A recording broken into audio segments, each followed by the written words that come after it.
večeras pripalo zadovoljstvo da vam predstavim jednu izvršnu pesnikinju koja nam dolazi iz Francuske. U pitanju je Laure Cambo. Dakle, Laure Cambo je pesnikinja i pijanista. Paralelno je završavala studije muzikologije na Sorboni kao i studije klavira i pratnje. Na konzervatoriju u Versaju je dobila i prve nagrade u ove discipline. Inače, Laure Cambo je i dobila državnu diplomu za pratnju na klaviru i veoma često prati svoje prijatelje i kolege pesnike na klaviru pri čitanju poezije. Dakle, radi i na konzervatoriju u Parizu, a radi kao profesor pevanja u brojnim francuskim muzičkim pozorištima poput opere Rajna, opere Mopelje i tako dalje. Kao pesnik objavila je i više zbirki poezije, a 2010. godine za zbirku pisma Nebeskom razbojniku, za kojom sledi Belo bez belog, dobija nagradu Ponston od Društva književnika. Učesnik je na brojnim festivalima, a večeras imamo priliku i da je ugostimo u Novom Sadu. Donc, bonjour Laure et bienvenue à la Vissade. Donc, je vous ai présenté comme poète et pianiste. Vous avez beaucoup de succès sur les deux champs. Et donc, dans votre vie, quoi représente la poésie et quoi la musique? Et qu'est-ce qu'il y a de commun entre ces deux? Eh bien, parfois, c'est vrai, je pense être un peu coupée en deux. Ce serait un petit peu comme des sœurs siamoises. Et même quelquefois, ça peut être douloureux, parce que vraiment, mais en même temps, les deux arrivent très bien à se rejoindre, puisqu'en musique, j'accompagne des chanteurs, donc toute la journée j'ai des mots devant les yeux. Et ça, je crois que c'est même presque subliminal. Les mots rentrent en moi tout seul, avec des textes sublimes, Heine, Goethe, là je parlais du Lied allemand, après ça peut être Pouchkine, Éluard, Max Jacob, enfin etc. Je ne vais pas faire une liste. Donc voilà, et puis je crois vraiment dans la poésie.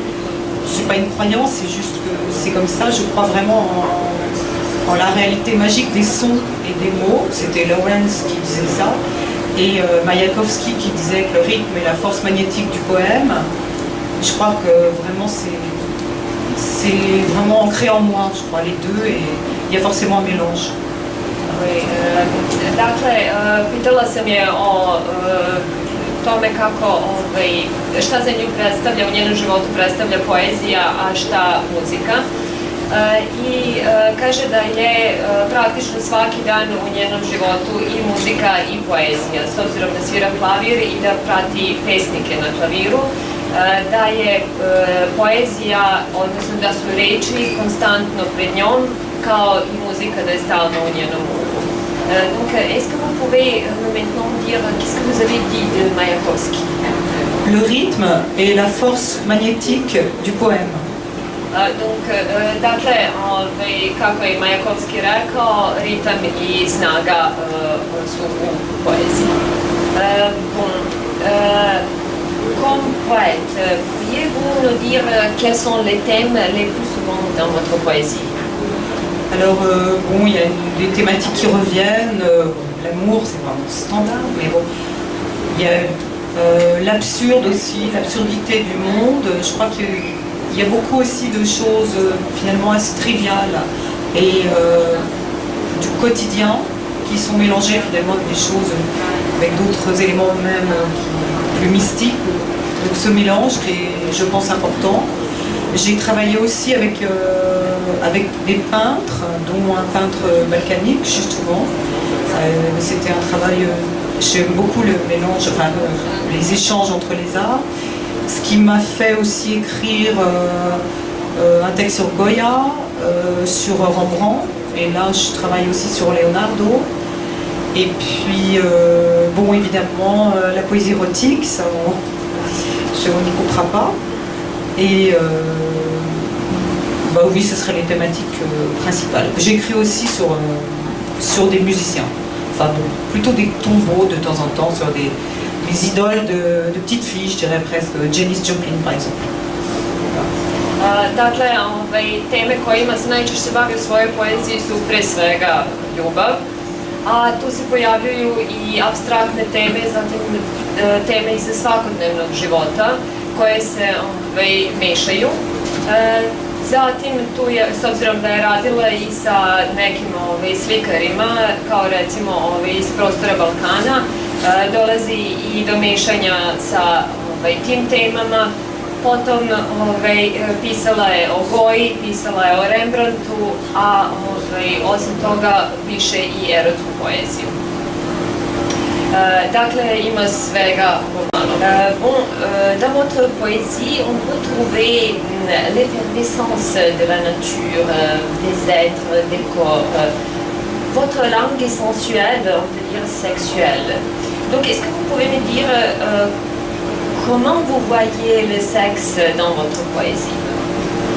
Oui, je crois que je vois ça plutôt, oui, j'ai oublié la thématique aussi, c'est plus sur le corps, sans doute presque une géographie des corps. C'est pratiquement comme un jeu, quoi. J'essaye pas, je crois que c'est très ludique.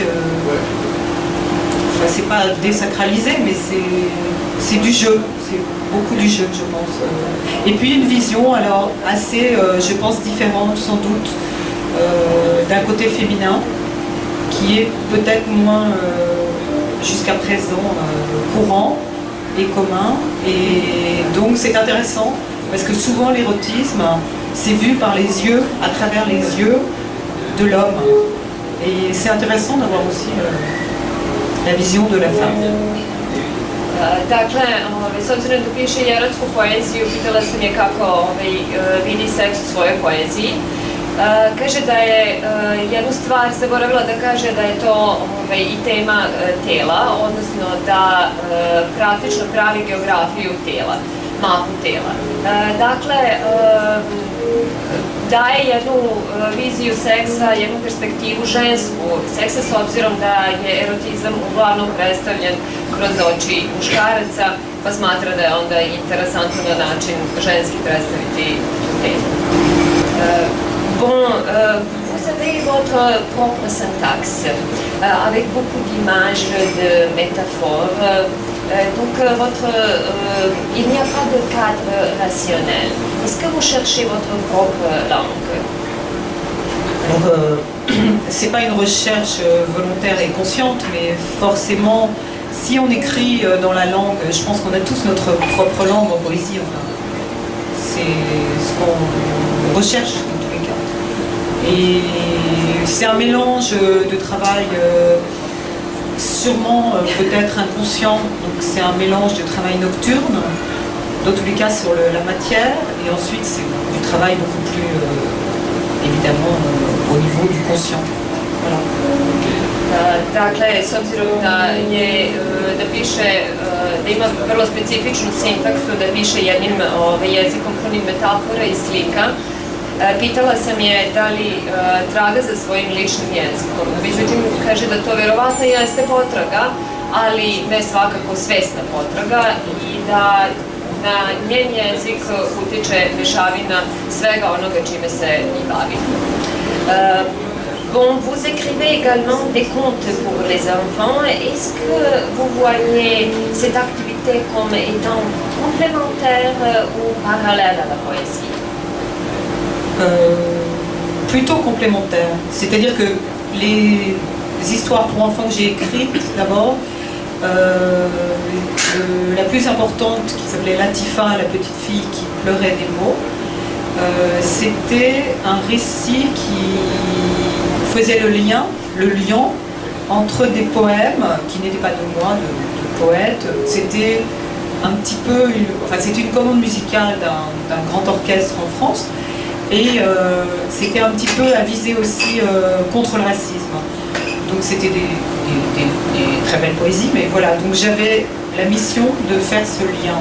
Encore une fois, on tombe dans la poésie. Et je pense que les histoires aussi que j'ai écrites, les autres, on allait toujours dans un monde très absurde et pas spécialement politiquement correct, enfin toujours plus dans un domaine poétique quand même, malgré le côté narratif. Dakle, s obzirom da piše i priče za decu, pitala sam je da li smatra da je ta aktivnost u stvari paralelna ili dopunska poeziji. Kaže da je svakako dopunska i govori nam pri svega o jednoj priči koju je napisala pod nazivom Latifa, devojčica koja bi plakala reči, jedan muzički komad za koji je muziku pisao Renaud Gagnon i koja predstavlja u stvari antirasističku priču koju je želela da ispriča. Dakle, za nju je svakako to dopunska aktivnost. Bon, maintenant, donc j'ai oublié de vous demander, nous allons parler de l'érotisme et du sexe, et donc est-ce que le corps se trouve seulement dans le domaine de la jouissance ou aussi dans le domaine de souffrance? Ça serait mieux si c'était que dans le premier domaine, mais forcément il y a une souffrance, oui pourquoi pas, dans tous les cas peut-être une attente. Je crois que oui, il y a beaucoup d'attentes, je crois, dans ma poésie, ça revient. C'est pas moi qui l'ai dit, on me l'a signifié sur fois. Donc ce serait plutôt ça, des corps en attente. Ouais. Kada smo govorili o njenoj erotskoj poeziji, zaboravila sam je pitati da li je u njenoj poeziji telo samo u domenu uživanja ili i u domenu patnje. Kaže da je naravno pre svega telo stvoreno za uživanje, ali da ima u njenoj poeziji i patnje, ali pre svega njeno telo predstavlja iščekivanje i očekivanje. Donc, merci pour cet entretien et j'espère que vous emporterez de Novi-Sad un bon souvenir. On peut maintenant lire quelques poèmes. D'accord. Alors, les deux premiers, voilà. Oui. On a dit. Je commence ou vous commencez?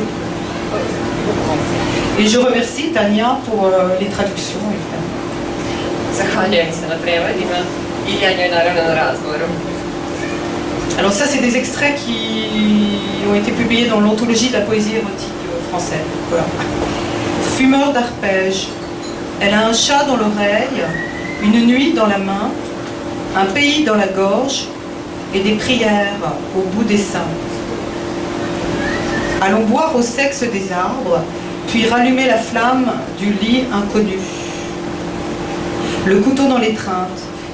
Au fin fond de nos nuits spirales, je me blesse un ailleurs fermé. Donne-moi ton souffle en forme de cage, que j'y laisse mon âme en feu. Dakle, u pitanju su odlomci iz erotske zbirke Nož u zagrljaju, pušači aperđata. Ona ima mačku u uhu, noć u ruci, domovinu u grlu i molitve u grudima. Hajde da pijemo do seksa drveća, zatim zapalimo ponovo vatru nepoznatog kreveta. Na dnu dna naših spiralnih noći ja se povređujem u zatvorenoj drugosti. Daj mi svoj dah u obliku kaveza da tu ostavim svoju dušu u plamenu.